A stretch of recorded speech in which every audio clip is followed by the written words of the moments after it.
All right, welcome to episode 12 of the Hypothetically Speaking podcast. We put the hype in every hypothetical scenario, and we just had the MLB trade deadline yesterday from when we are recording this 2 days before we release it. So we brought in some MLB experts, rejoining us, Logan Bell and Sam Moldenhauer, and then we have first-time guest Mitch Fuller making his debut on the pod. Fellas, how are y'all doing? Happy to be here. Doing great. I love it. I personally love it. Well, we're going to dive in. One quick thing before we talk about trades is we're going to get into an extension with the amount of Atlanta fans that we have that appear on this podcast. Of course, we have to talk about the Austin Riley extension. 10 years, $212 million. Logan Bell, we are going to start with you. I want to hear your thoughts on this extension and what it means for the Braves moving forward. Yeah, it was a good deal. I mean, you can look at other deals that even at his position, like third baseman, have signed with Nolan, Manny Machado, Anthony Rendon. I mean, he got less money than every single one of them, actually. And, Rendon was more money for 7 years. His is for 10. So it was a good deal. I think Machado's and Nolan's were also for 10 years, but I could be wrong. But overall, Riley's was less money. So I think it was a good deal. And you're seeing that a lot with what AA is trying to do. Especially with the Olsen deal, the Acuna deal, and the Ozzie deal. They're taking less money, but I think they recognize what's going on in Atlanta and what he's trying to build. I mean, they're still making a lot of money, but they're also recognizing the culture and like what this team has to offer. Like they like being there.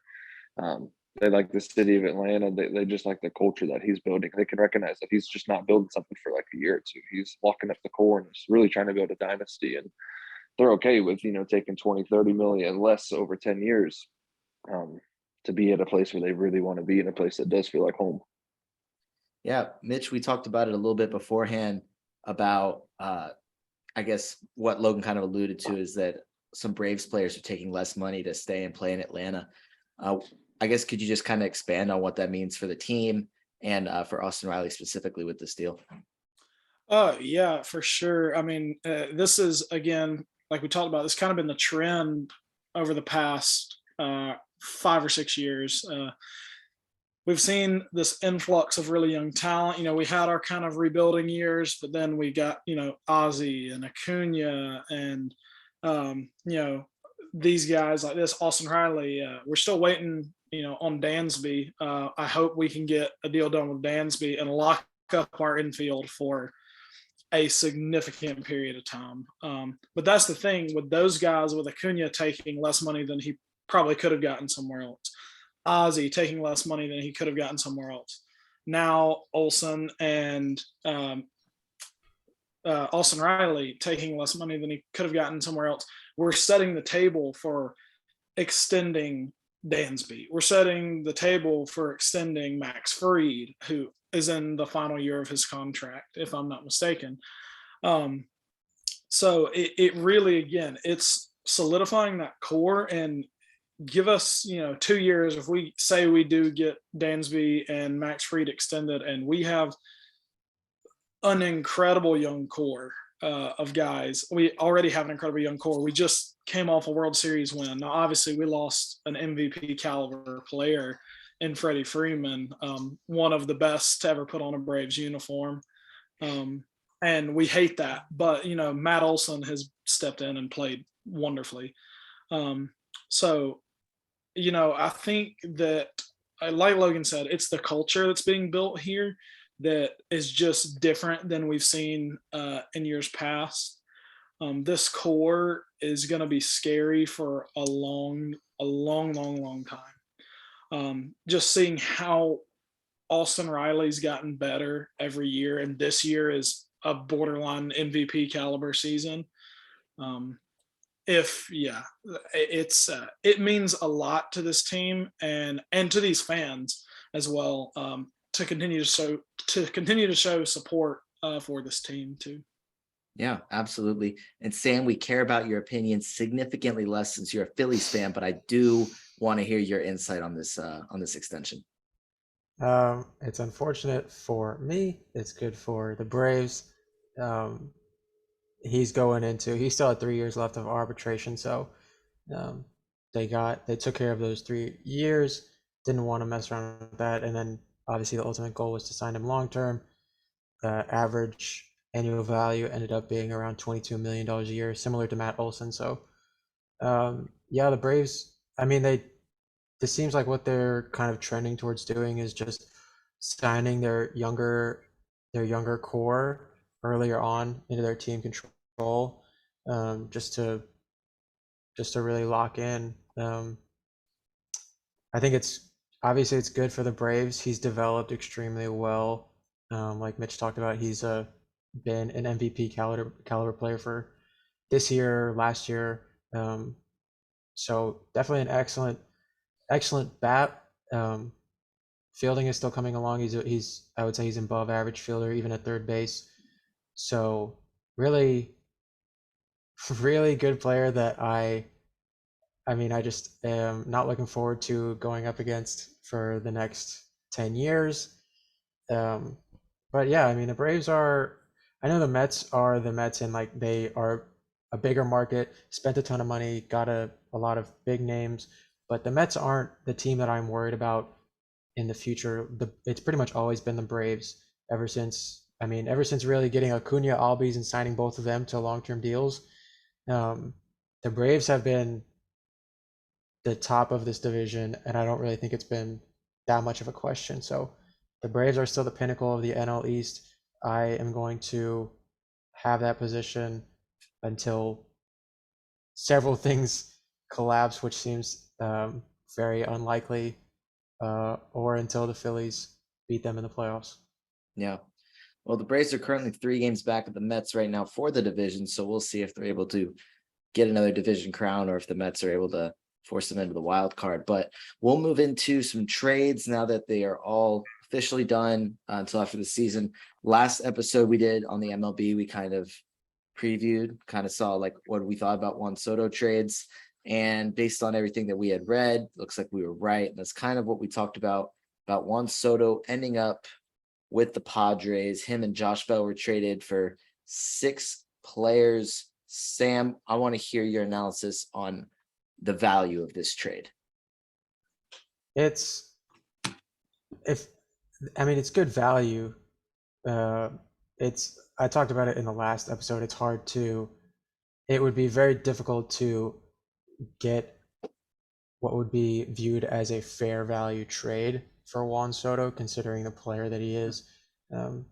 They also added in Josh Bell to that trade, and they ended up netting the top guys, CJ Abrams, Mackenzie Gore, Robert Hassel, even James Wood you can mix in there as one of a bigger name to add. So it's definitely a very good package for them. The Nationals they jump from a very bottom tier farm system to within a day they have a top 10 farm system based on the players that they just added. So it's good it's good value for them.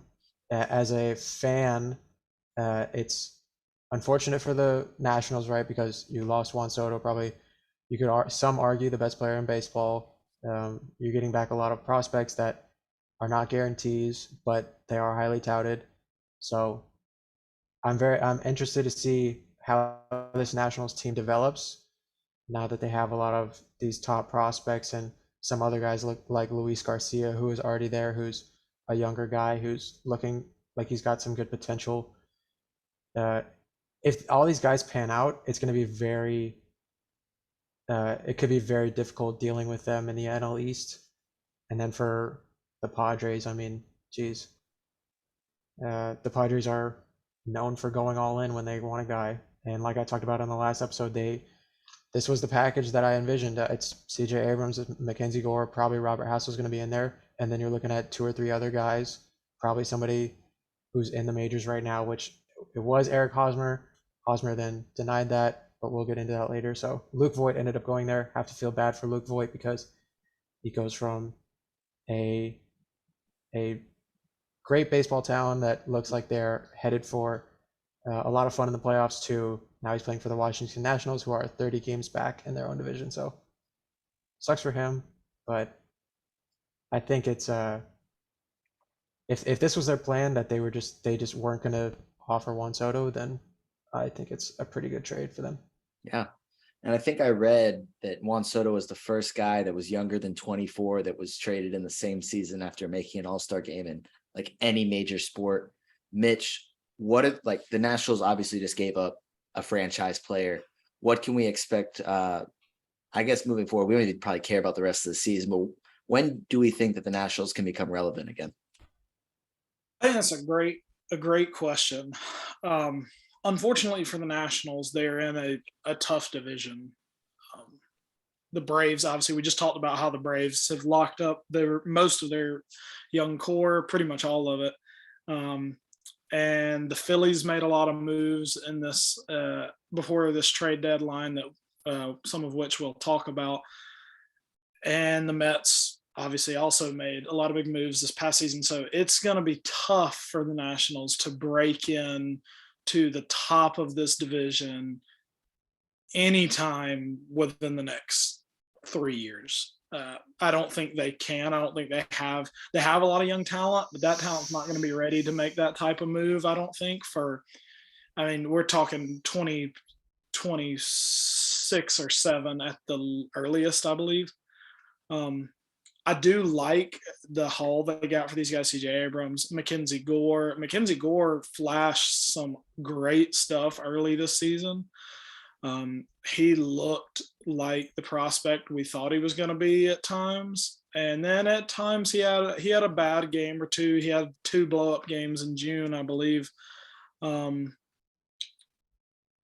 I think that, that happens to everybody on occasion. I still think this guy is super talented, and I think Mackenzie Gore is going to be a really good pitcher for the Nationals moving forward. But like I said, it's just such a tough division to compete in right now that the Nationals and the Marlins aren't really in a position, and they won't be for a little while. Yeah. Well, to all of the Nationals fans that are listening, sorry guys, it's going to be a minute, but Logan, the team that really benefited obviously for right now is the Padres, adding Juan Soto to Fernando Tatis and Manny Machado. This team's going to be fun, but what should we expect for them for the rest of this season? Yeah, I mean, the biggest key, you got Soto, but you got to get Tatis back. He should be back soon. You just got to hope he can stay healthy, but they're definitely contenders. They were contenders before this trade, so they're definitely contenders now. The thing that scares me the most is it has to work out. They gave up 6 of their top 11 prospects. It has to work this year, next year. I don't think they're going to be able to sign Juan Soto.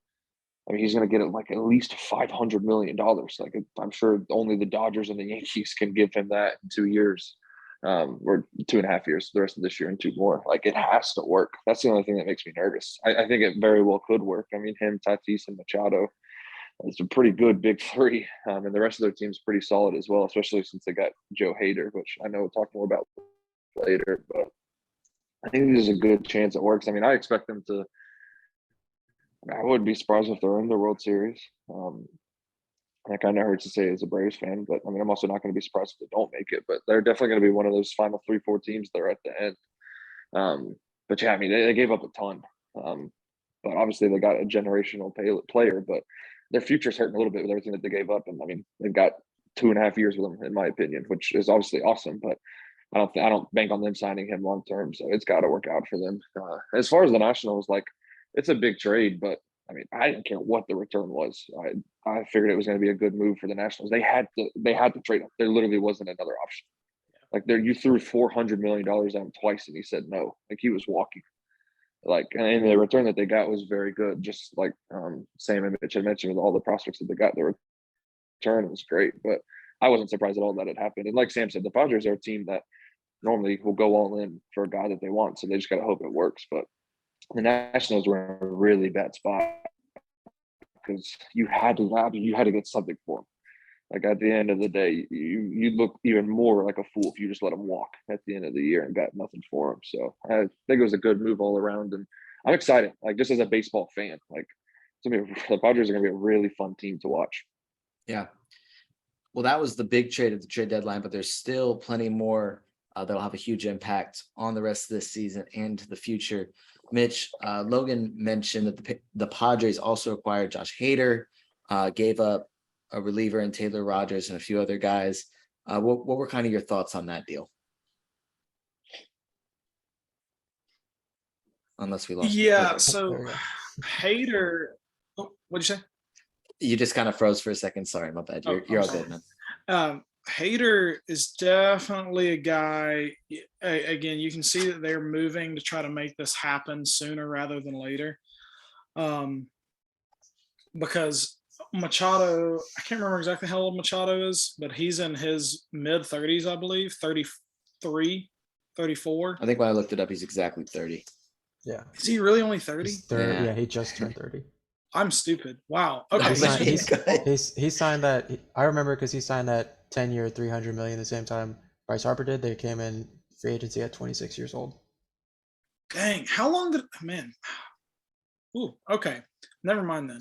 I feel like he's been around for forever because I felt like he was in Baltimore for like 6 years, which I guess maybe he was, but either way, Hader is definitely a big arm on the mound, who's got playoff experience, even though Braves knocked him out last year. But overall, I think that because they gave up Dinelson Lamet in that trade, correct? Yeah. Mm-hmm. Which I liked Lamet. He hasn't performed as well as he did 2 years ago, but Hader is going to be a consistent guy for them, I believe. And you have Hader, you have Blake Snell and that pitching staff who has maybe not lived up to what he was in Tampa Bay, but I still think he is a very good arm to have in that rotation. Overall, I think they're trying to really concert their efforts, and kind of like what Sam and I were talking about before we got started recording. It's the National League is becoming more cut and dry right now. You can see the top 6 or so teams. It's just all about seeding from here in the playoffs. Who's going to be a wild card team? Who's going to be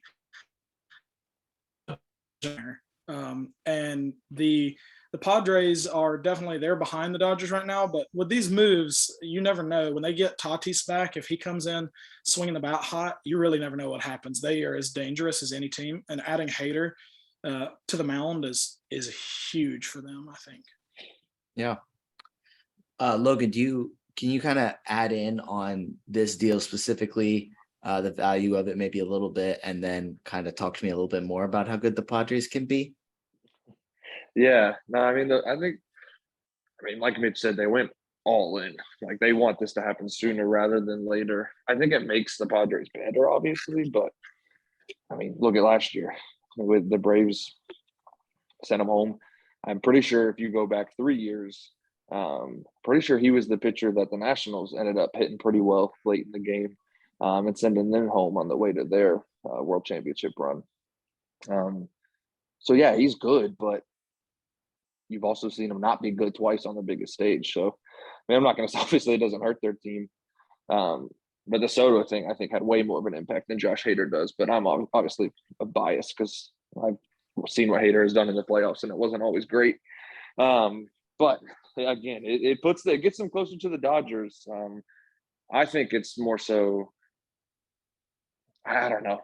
I'm nervous for them. Like I said, I was excited. They're going to be good. They just gave up so much for both of those two players. I mean, obviously it makes them a contender, but I don't know. I just couldn't imagine giving up 6, 7 top prospects to go all in. I don't even know Hader's contract. I don't know how long he'll be there. I know Soto will only be there 2 years, but it definitely makes me nervous. Sam, I saw you smiling when Logan was talking. I want to know what was part going. Of that was just for Sam. I knew he wasn't like that, but it's true. I mean, he got sent home twice with 2 teams walked all over him and went and won a championship. So I just want to know why Sam was smiling. It always just makes me, like, I'm always so curious when I see Sam smiling. It's mischievous. Yeah, I mean, Braves fans just love to just trumpet their success at every opportunity. Nationals, at every the opportunity. Nationals too. Just no the matter Nationals what. beat them up. Man, The Atlanta Nationals sent 'em Atlanta home as sports well. fans have to do that. Yeah, we don't get Yeah, this that often. No. Like, going back- Sam, you had your time in the late 2000s to Yes, early when I was a 2010s. child, yes. The Phillies had like the best staff in baseball, and it wasn't even close. Yeah. Was I right though? Didn't the Nationals beat up on Hader and send them home that year? I'm pretty sure. No, I remember. I'm pretty sure you're talking about the wild card game where Trent Yeah. Grisham missed that ball. I can't remember who was pitching, but I mean, it wouldn't surprise me if it was I Hader. think it was. But yeah, That I was mean good. that's why I was laughing, because just living in Atlanta, Braves fans just love to talk about their success at all, like at every opportunity, and who they've beaten and all that stuff. So, but I will I'd say love to face him again. yeah, I will say the Padres recently, when they started making bigger moves a few years ago, getting some name brand players, it seems like they're going with this like studs and duds approach, where you have Machado, Tatis, now you have Soto, Josh Bell's good, but when you're looking at the rest of their lineup, like they're starting Jerks and Profar pretty much every day. Catching situation is still, I mean, defensively it's all right, but offensively that's a hole. The middle infield spots are kind of tougher to deal with, right? Because you have Jake Cronenworth, who's all right, but I would say he's kind of fallen off from where people would have liked him to have developed at this point. So their starting rotation is obviously, they paid a lot of money for it. It's good. They traded a lot of people for it as well. So, and now they have a one of the top tier closers. So it's very much, it seems to me like a very studs and duds approach, which typically in baseball doesn't work out. But it's great for the fan base, getting all these name brand players and everything like that. So I'm curious to see how it pans out in the playoffs, because I'm pretty sure they're going to make the playoffs at this point with these moves. They're in a wild card spot right now, the second wild card spot. I assume with these moves they'll just lock that up for the rest of the season. So Yeah, it'll be interesting when the playoffs come. Yeah. Well, Sam, I know you've talked enough about the Padres and the Braves, and we'll get back to talking about the Braves again. Don't you worry.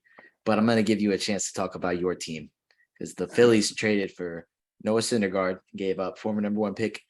Hopefully I'm saying this right. Mickey Moniak. Moniak? Yeah. Okay. And JDL Sanchez? I honestly, I have never heard of him. So okay. Could be Yadiel, could be. That's very fair. It could, apologies to his family. But Sam, I do want to hear your thoughts on this trade, what it means for your team, and I just want you to go in. I mean, I think it's good for us, right? Because we've needed that third pitcher for a while. We haven't really had a reliable one for a long time. So if he can stay healthy for the rest of the year, and we can use him as the third starter, I feel more comfortable going into a 3-game wild card series with our 3 starters being Wheeler, Nola, and Syndergaard.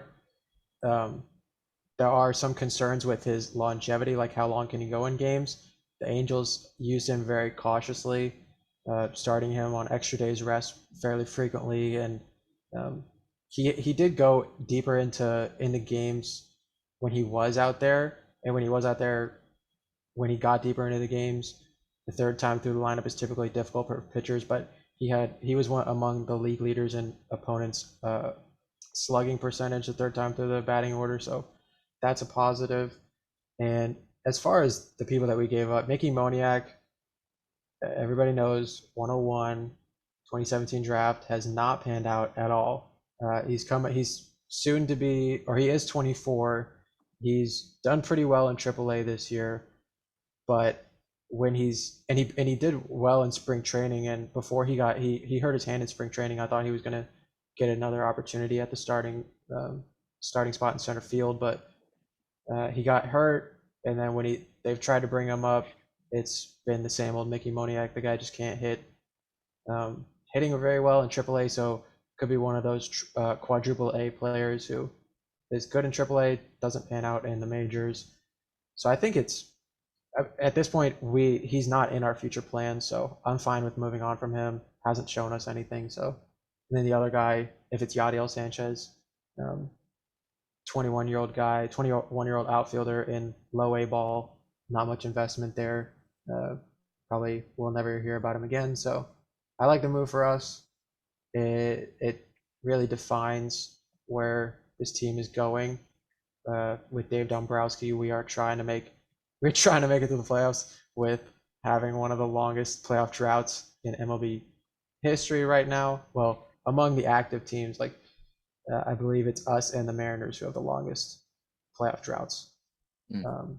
So fingers crossed. But my expectation is we lose in the wild card.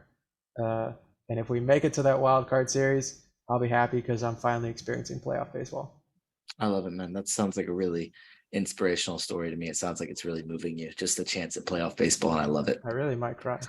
Man, I can hear it in your voice already. But Logan, I want to hear your honest reaction to this trade. Does this make the Phillies scare you at all? Do you like not want to play the Phillies now, or what do you think as a Braves fan? No, it doesn't make them any more scary. I do like Noah Syndergaard, though. I was actually kind of upset the Phillies like him because I think it was a good move. I don't think it sets them like over the top or anything. Like they literally have two outfielders who don't know how to do that and play outfield, and Castellanos and Schwarber, like they don't know what they're doing. They also don't have a bullpen. But whoa, our bullpen has been pretty. Our bullpen has been very good over the past several months. I will push back on that. You had a bullpen game yesterday. We also got 15. Well, yeah, that's why we got Syndergaard because we've been throwing out bullpen games and just throwing those games away. But we got David Robertson in there too, so that was a good pickup. I will say the thing that does scare me is Sam is right in like a 3-game playoff series. That is 3 very good pitchers to go, and you might only need 2 innings from your bullpen. Like they might all be able to go 7. So I will give Sam that. That is a little bit scary. The rest of the team doesn't scare me, but them getting a third pitcher was a good move because if they can go 7, game 1, game 2, game 3, you know, they can probably go 7 shutouts, 7, 1 run. You just hope you get through 2 innings with that bullpen, and they probably can. But I don't think I'm not that worried about them. But I also don't want to say too much because knowing my luck, we'll lose to the Phillies in the wild card round. So I'm horrified of the Phillies. So put that on record. I'm horrified of them. Terribly scared. Mitch, Sam tells me that the Phillies basically gave up a bust and somebody he hadn't even heard of as a fan to give them a third starting pitcher. What are kind of your thoughts on that trade? Oh, I think it was a really good move for Philly.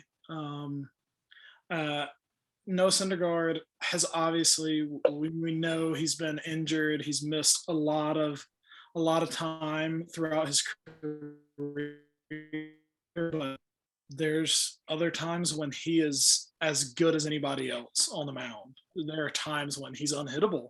And you never know, come October, if that's him, then the Phillies are going to be really, really hard to beat.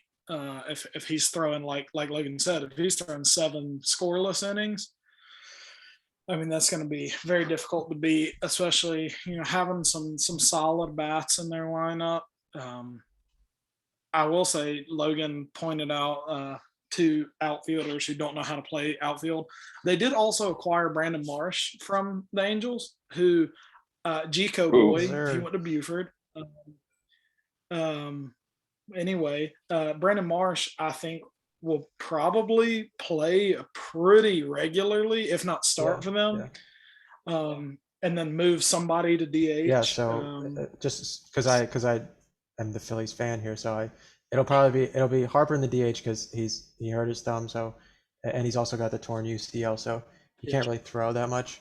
So it'll still be Castellanos and Schwarber in the corner spots. I envision Brandon Marsh starting more regularly, and if they want to go with the platoon system of Brandon Marsh versus righties, Matt Vierling versus lefties, even though I don't really particularly like Matt Vierling as a hitter, he's played pretty good defense. So center field defensive wise, I'm not really that concerned about. And defense as a whole in general, like It is painful to watch the Phillies play defense, but I'm not really that concerned about it. I'm more of that, like, that's more of the in line with the sabermetrics. Just get a lot of runs so your defense doesn't matter. Okay. Well, enough of the Phillies talk. At least I've had enough of it. But we will talk about some Braves. And okay, Mitch, I'm going to ask you about it first, but I need you to help me with the pronunciation of the guy they got. Raisel Iglesias. Raisel Iglesias. Okay, cool. Beautiful. So the Braves acquired Raisel Iglesias for Tucker Davidson, and Jesse Chavez. Apologies to everyone involved because I think I just messed up everybody's name, even the ones I knew what they were. I somehow messed up Davidson. But Mitch, I want to hear your thoughts on what this trade means for the Braves. Again, like last year, here's the difference between this year and last year. Last year, obviously, we were not almost winning the division, but I still think I love how active our front office has been, and trying to get back to the World Series and bringing in another great relief arm in Raisel Iglesias is going to do nothing but aid that. And we got him off a team who's obviously not going to make the playoffs. And the Angels, who obviously they were sellers at this point. And Reisel's pitched a lot of innings and has played a lot of good ball. I mean, he's got a career 12 WAR. And he's been in the league for 8 years now. So he's averaging about 1.5 WAR a year, which for a relief pitcher is pretty solid. So I'm really excited to have him in here and to have him bring some more depth into our bullpen, because at times, us even last year, as Braves fans, we cringed when certain people came out of the bullpen. We were like, why are you coming onto the mound? But I think we should be a lot more comfortable with our bullpen going forward now. And so I think this should just bring peace of mind to everybody on the team and bring confidence because of, again, the way the front office is maneuvering to make sure we are in a position to win a World Series. And I think all of the moves we've made prior to this trade deadline, again, they just reinforce that. And Raisel is going to be a great addition to the bullpen. Absolutely. Logan, I need you to add in more positivity for the Braves fans that are listening about what this deal means for the team. Yeah, no, it was a good move. I mean, we traded Will Smith, who, I mean, I'm not going to say anything bad about him like some Braves fans are. I mean, dude was literally a legend for 1 month last year. So thanks, Will Smith, for everything, not letting up one run in the playoffs. But it was time to move on. Like, it clearly wasn't working out. And I guess, to be fair, it wasn't really working out last year until October. But so they had to get somebody to fill that spot. And I mean, he's really good, like Mitch just said, with his WAR and everything. But if you look at his ERA, it may not seem like the best, but he's just had like 2 or 3 really bad outings. And he's in a tough spot on a really bad team. So he's going to be put into a better spot. But it sets that bullpen up. I mean, like Mitch said, there's not much fear when really anybody comes out of the bullpen right now. So I was excited to see them go out there and get him. I think they picked up the whole contract. I think we're top 10 in payroll now, which is very weird to say as a Braves fan. And I know AA mentioned that the goal is actually to become top 5. So I'm excited to see if that happens. But it was a really good move. I'm happy for him too. Obviously, I mean, I'm a Braves fan, but I'm just happy for the pitcher too. He got away from LA. Like, that team is going nowhere fast. So he's going to get to come here and play some meaningful baseball, which is pretty cool. And Mitch probably say the same thing. We really gave him up. We gave up nothing for him, really. I mean, Chavez is good, but we got Chavez for Sean Newcomb, who was really about to get, just DFA'd. But somehow our general manager, was able to get Chavez for him. But then we just flipped for him. I mean, we added in Tucker Davidson, but if you factor in Fried and Anderson and Strider now and Kyle Wright, and hopefully Soroka back at some point, there was really no plan for Tucker Davidson at all. So in my mind, we gave up nothing for him. So it was a really, really good move. Yeah. Sam, they had me convinced that this was an elite trade, but they're probably really biased. And I know you'll never be biased with me, Sam. Explain it to me. What was this trade actually like? It was a good trade for Atlanta. Obviously, I believe they are tied for third with the most blown saves in baseball right now. At about, I think it's 19. So they've they need some bullpen help, specifically somebody to close out games for them more consistently. And Reisel's known for that. That's why he got a big contract to go to LA. It's definitely questioning why the Angels made the trades that they did. It just seemed like I talked about in the last episode, they have good players. For some reason, it just doesn't work out, and then they just accept defeat and get rid of everybody. And that's what they did. Braves and the Phillies both benefited from that. And yeah, I like it for the Braves. It's a good closer to add. Uh, I don't know who has mainly been closing for you guys. Who's it been? AJ Minter? Kenley. Kenley Jansen. Oh, Kenley, right? Yeah. Um, so yeah, it's just another high leverage guy. You can use closer by committee if that's the case between those two, whoever's got the hot hand. But adding more arms to your bullpen is always good. So Reisel's one of the better closers in the league. But yeah, like Logan said, you guys are getting up there on payroll. It's going to be interesting to see how you guys manage that. I mean, every team manages it outside of the Yankees and the Dodgers because they just have all the money in the world.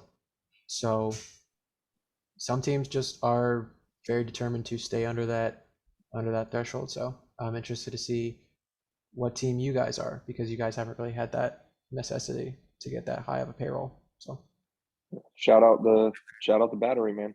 Finally getting some cash. You're right. We finally have something now. Well, I guess we can thank Wahlburgers for that, but thank you, Sam, for always giving us the real talk when the Braves fans won't. But we're gonna head to another trade.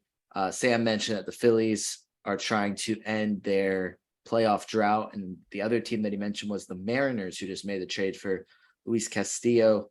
Gave up 4 minor leaguers. Logan, I want to hear your thoughts on this trade first. Yeah, I was mad. Like it was a good move for them. I wanted the Braves to get him. I know there's some of their talking to. He's a good pitcher. I'm so happy he's out of Cincinnati.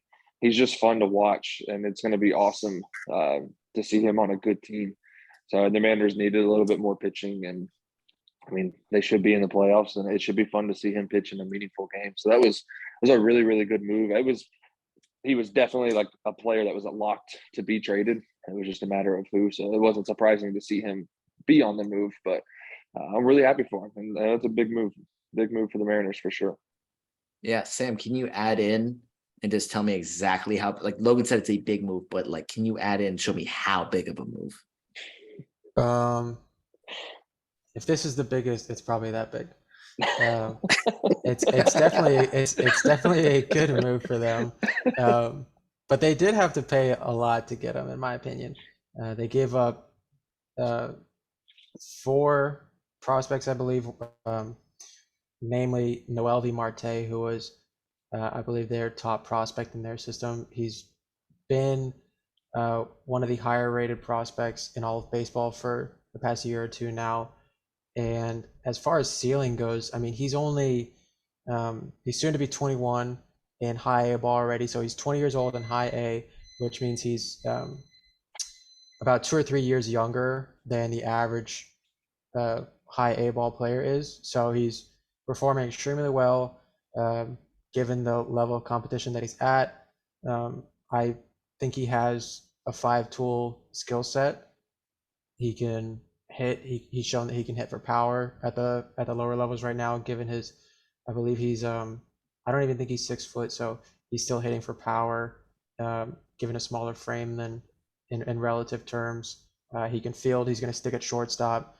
He can throw and he can run. So I think it's a really good piece for Cincinnati, who was selling a lot during this season and this deadline. So it's definitely a great return for Cincinnati. They also got, a couple of other players, and another shortstop who is 18, but could be projectable to fill another middle infield spot with some power if that develops. So it was a big price to pay, but Seattle at this point is in the same boat as Philadelphia. They have a pretty good team. That they have some pieces there, and they are just trying to get into the playoffs so they can end that drought. And at this point, between the two of us, we're kind of doing whatever it takes to get there. So it's a big investment, but if it pays off, I mean, if it pays off, then it's a win-win for both teams. Yeah. And Mitch Luis Castillo actually made his debut, I believe, for the Mariners today in 6.2 innings, gave up 3 runs and struck out 8. Was this enough? I mean, I guess they're already a game ahead of the Rays in the wild card standings right now, but do you think this helps them secure a wild card spot to end their playoff drought? I think so, and I say that because you look at Luis Castillo's record this year. He's 5-4, which obviously seems like there's more to be desired there. But you got to remember he played on the Reds, who, what offense? They just don't really have one. His opponent's batting average this season is 201, which is great. He has a good ERA. I know last year he started the season super inconsistently, but after the All-Star break, he turned it on, and that's really kind of continued into this year. It's just that he hasn't had the luxury of any sort of run support really to make him any more comfortable on the mound. So I think getting him to Seattle is going to be big, and I think that will help them stick into the wild card spot. I guess really it's just going to be tough for them moving forward because they're probably, if they do make it out of the wild card, then they're going against the Yankees, who are just ridiculous. So that's really tough for them. But as far as the Reds side of the trade, they added 3. I believe Marte becomes their number 1 overall prospect, and then the two of the other guys made their top 10 prospects. So that is a huge return for the Reds as they are in the process of this rebuild. And actually, Noelvi Marte is Arizona Diamondbacks second baseman Ketel Marte's little brother. So we love to see that, brothers in the league and stuff like that. That's going to be exciting to see his future. Again, as Sam said, he's so young. But as far as the Mariners go, I think Castillo really cements as an ace type guy for them. And I'm excited to see maybe some actually Seattle Mariner baseball in the playoffs because we haven't seen that in like 20 years or something. Yeah, it'll definitely be good to see. And Mitch mentioned the family ties, and we do love to see that. But Sam, I know I said we were done talking about the Padres, but we're actually not. I forgot we were going to talk about them one more time. My apologies, Sam, but I'll let you go ahead and get it out of the way. In that trade for Juan Soto, Eric Hosmer was originally involved, but then just kind of said no. So that he ended up getting dealt to Boston along with Max Ferguson and Corey Rozier for left-handed pitcher Jay Groom. Sam, I want to hear your thoughts on actually just kind of tell me what happened with this. I mean, I think he doesn't want to go to a team that's 30 games back in their own division. I think that's pretty fair. I mean, Washington right now has no pulse, so it's understandable that he doesn't want to play for them. Between those two, I'd rather play in Boston. It's a much better market, and the team seems to, I don't know, they kind of towed the line of buying and selling at the deadline, so it's kind of unclear which direction they want to go in. Maybe it's more clear in the offseason, but he goes to Boston.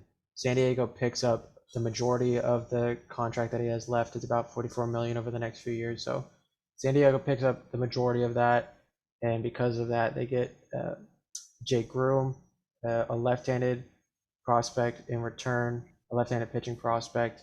He's actually done very well in Double A and Triple A this year. He was a former first round pick, I believe 12th overall, but has dealt with a lot of injuries early on in his development. I believe he had Tommy John initially, and then some other injuries that kept him out for a substantial amount of time. But really putting things together this year. I know more about him than probably most others because in my bigger fantasy league that I'm in, he is one of my minor league prospects that I've been looking forward to seeing him develop and eventually debut. Having him in San Diego, it's interesting because the way they developed Mackenzie Gore, he had some flashes. He also showed signs of maybe he just didn't have the stuff. So there's concerns in that regard of how they develop him, but every team is kind of different. So I'm just excited to see him develop because I think it's a good return for San Diego after they dealt a lot of their prospects in the Soto and Hader trades.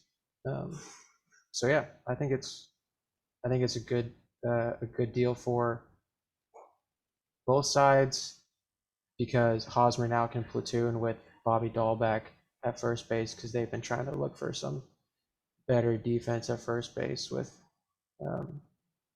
some other guys that they've been changing out there. So I think it's a fine trade for both teams. It's good that San Diego is picking up a lot of that contract because he was getting paid way too much money. Yeah. And Mitch, do you think you can expand a little bit on, I know Sam got to talk about his fantasy baseball stud, but can you expand a little bit about what the Red Sox are getting in this deal? Well, the Red Sox are getting a consistent player, a guy who has won before. He's been an all-star in the past when he was with Kansas City. Now he's been around the league for, I think, 12 years now.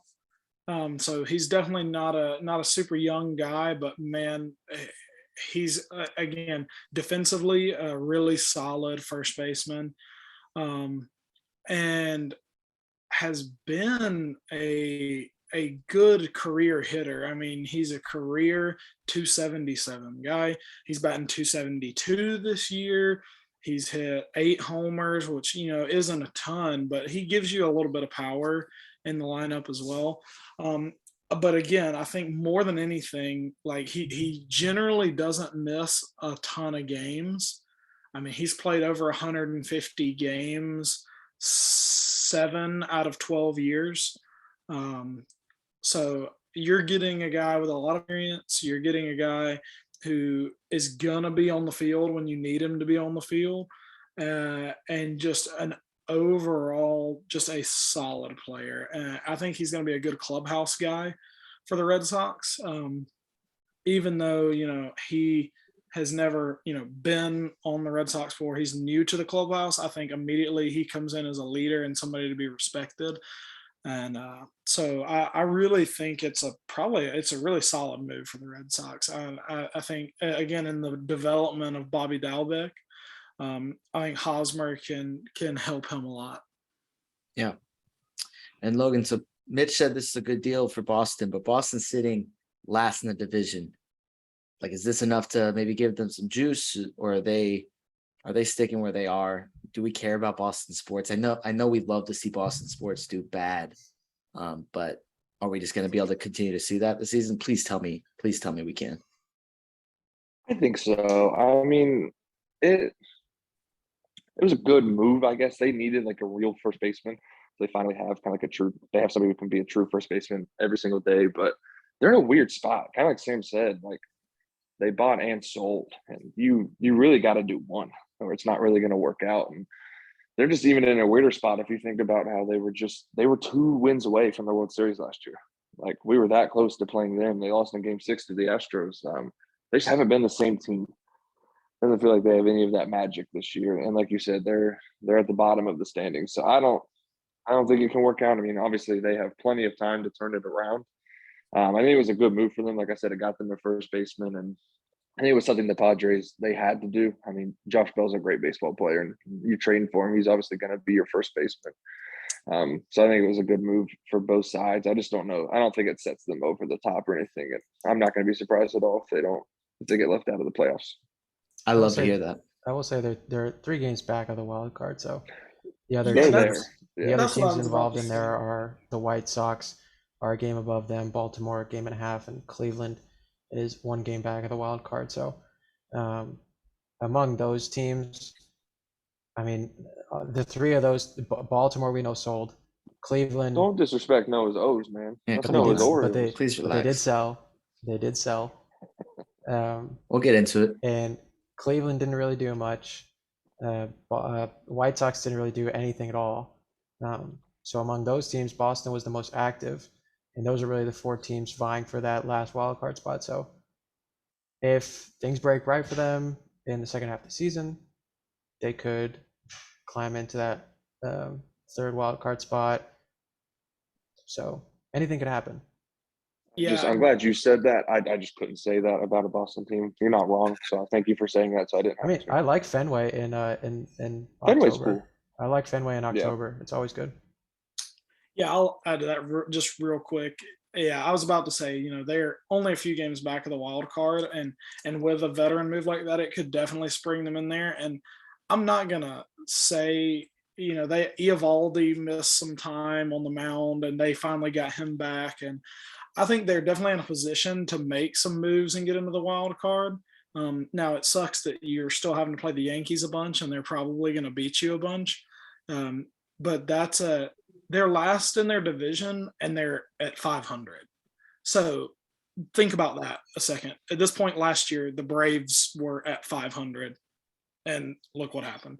So I'm not going to count the Red Sox out. I'm not going to count their management out, and again, with a veteran guy like Hosmer coming in, it's not going to hurt you. Yeah. Well, I still don't rock with Boston sports, so oh well. But the Yankees were able to trade for Frankie Montas and Lou Trevino. Mitch, if you can just tell me a little bit about what the Yankees are getting there while giving up 4 prospects. Yeah, the Yankees are pretty much the best team in baseball. I think it's not going to be much of an argument there. They're in a win now situation with for sure MVP candidate or MVP Aaron Judge of the AL. I mean, he's got it all but wrapped up, barring anything crazy happening. So Montas and Trevino are adding depth, adding playoff depth for them. It's been, how long has it been since they've won a World Series? Long time. 20 years. They did they beat us in the 08 World Series, or we played the Rays and the Yankees in our World Series, but I can't remember which one we lost to. Yeah, I can't remember either, but it's been a long time, and this is the most historical team in baseball, one of the most recognizable franchises, again, with unlimited pockets. They're making moves. They have the team this year. So adding Montas and Trevino is going to give them depth and experience. They got rid of Joey Gallo, which I'm sure we'll talk about here shortly. That experiment did not work out at all. So I think they just wanted to add some more consistency to their team in Trevino and Montas, and they did that. And the Yankees are going to be the Yankees this year. It's one of those years where it's just going to be extremely difficult to beat them, especially when October rolls around and a Yankee Stadium is rocking. So I think it's a good move for them overall. So they don't need the prospects right now. They always have unlimited money, so they might as well take advantage of when they're having a season as good as this. Yeah.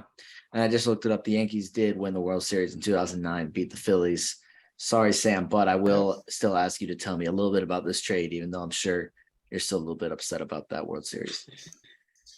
Yeah, I talk to Jake Smith about it sometimes. He consoles me. So, um, but as far as the prospects that Oakland got back, what I think the biggest one they got back was a guy named Ken Waldichuk, left-handed pitcher. He's 24 right now. He's in AAA.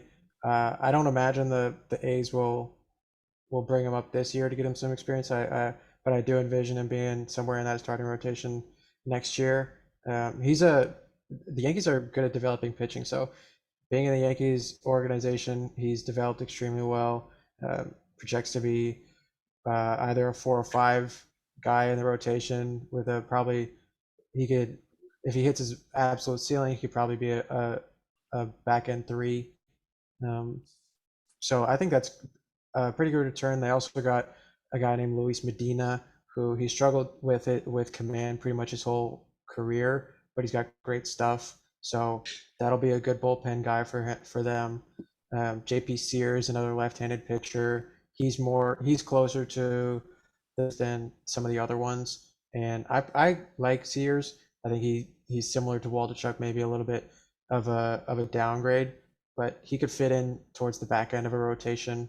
And then they also got another second base prospect who's in the lower minors, but he's an athletic speed guy with some defensive ability in the middle infield. So they it's clear they wanted some pitching prospects, and I think they got some decent ones.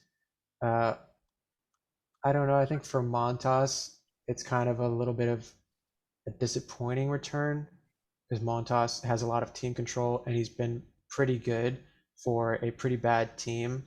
Along with Trevino is a decent bullpen guy, so Yankees get another bullpen guy after I'm pretty sure they lost Michael King a little while back for the season, so they could use another bullpen arm. But yeah, I mean, I think the prospects they got back are decent. It's just in the context of losing Montas, I feel like you could have got more. But also, if we want to talk about the totality of the Yankees moves, another one that we weren't planning on discussing, but they also got Harrison Bader in there yesterday from the deadline. They moved Jordan Montgomery, left-handed pitcher. They moved him to St. Louis. So Bader gives them some good defense in center field that they've been looking for in order for them to move Judge back to right field. And I imagine it'll probably be Benintendi in left, Bader in center, Judge in right, Stanton is the DH. I think that'll give them their best defense in the outfield. So I like the totality of the Yankees moves. I also like this move individually, and the prospects that Oakland got back are fine. I think some of them could develop, but like I said, for Montas and Trevino, it's like there could have been a stronger market there. Yeah. And Logan, you've been pretty anti-Yankees in your appearances Still on this am. podcast. I'd love to hear your thoughts on this trade and also on Mitch's comments that they're the best team in baseball. Yeah, they're not winning the World Series. I hope Jake listens to this. I've said that all along. I'll continue to say that. I love Montas. Biased. I just have him he was like the one pitcher I actually drafted early in fantasy. I just like him. He's really good. So it was a really good move for the Yankees. But I couldn't care less if you're the best team from April to September. You got to do it in October, and I don't think they will. They crumble every year. I'm never going to say that the Yankees are going to win the World Series. They could be 160, and I would still say that. But it was a good move. Sam's not wrong. They needed another a bullpen guy. They needed pitching, so definitely good moves. Mitch isn't wrong though. I mean, they are the best team in baseball right now. But like I said, who cares? It's August. You got to do it for a 4 or 5 week stretch in October. And I mean, obviously they could, but I just don't see it working out. Yeah, I'm so excited. I'm so excited when they finally lose. And I mean, Aaron Judge is having an awesome year, but I'm also excited to watch that team play in the stadium that it's not 112 feet to right. It's going to be fun. A lot of those home runs are pop-ups anywhere else. So it's going to be a good time. Yeah. Well, I know we had a few more trades to talk about, but I think we're going to cut this a little bit short for time's sake. But before we go, Mitch, I'm going to put you on the spot here. And I believe it was our first MLB podcast. We made our World Series predictions. Oh, and okay. I need your World Series matchup and your winner. and then I'll probably have Sam and Logan, if you guys remember yours, recap really quickly at least who the teams are. But I want to hear Mitch's first. Okay. This is going to be a little bit biased because I'm salty about the 90s. Even though that was the year I was born. This is literally happening while I was like during the time I was born. I think it's going to be Yankees Braves, and it's going to be all that much sweeter when we knock the Yankees out of the World Series, like they knocked us out in the late 90s. I think we got them this time. I think with the way we brought in Rysel, we brought in Odorizzi, we extended Riley. I think we're just building momentum, and we're going to take over the Mets.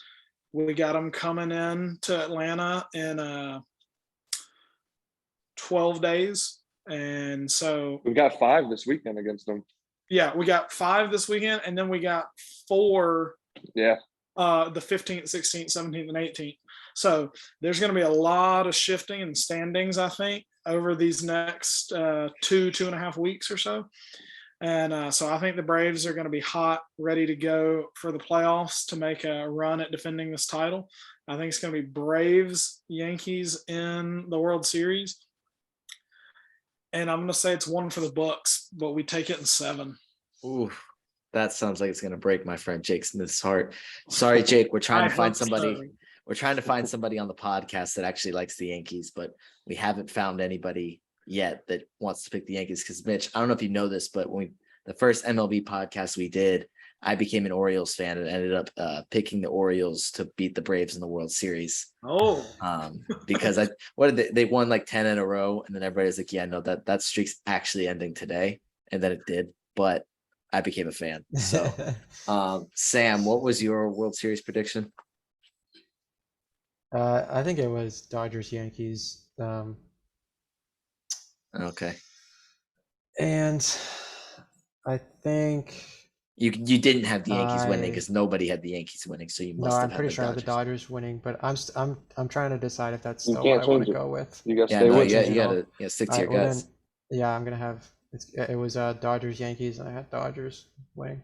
And Logan, you had Braves versus. I had Braves versus the Blue Jays. I think they get hot. They're so fun. I just hope they do. I picked the Blue Jays though, and I'm kind of sad because, like Mitch was just saying, I like the moves that we made, and that Grossman outfielder we got. Dude cannot hit a right-handed pitcher, but he's like 364 against left-handed pitchers. And that's literally all he'll play against. Like, he will never face a right-handed pitcher on this team. So they made a lot of good moves, but Blue Jays, Braves, and I think I had the Blue Jays in 6. I think. Okay. You mean the Braves? No, he picked the Blue Jays. I think it hurt. Picked the Blue Jays. Yeah, I think it hurt to say, but because you said the Braves weren't going back to back. It's a reverse jinx when we win against them. Yeah. You can't have that recorded. You can't have that recorded. Blue Jays in 6, baby. Blue Jays in 4, man. There we go. There we go. Get the brooms out. Yeah, it's a sweep. Love it. All right. Well, that's going to do it for episode 12 of the Hypothetically Speaking podcast and the MLB trade deadline special. Everyone, thank you for listening. And fellas, thank y'all for joining me. thank you. Yes, sir.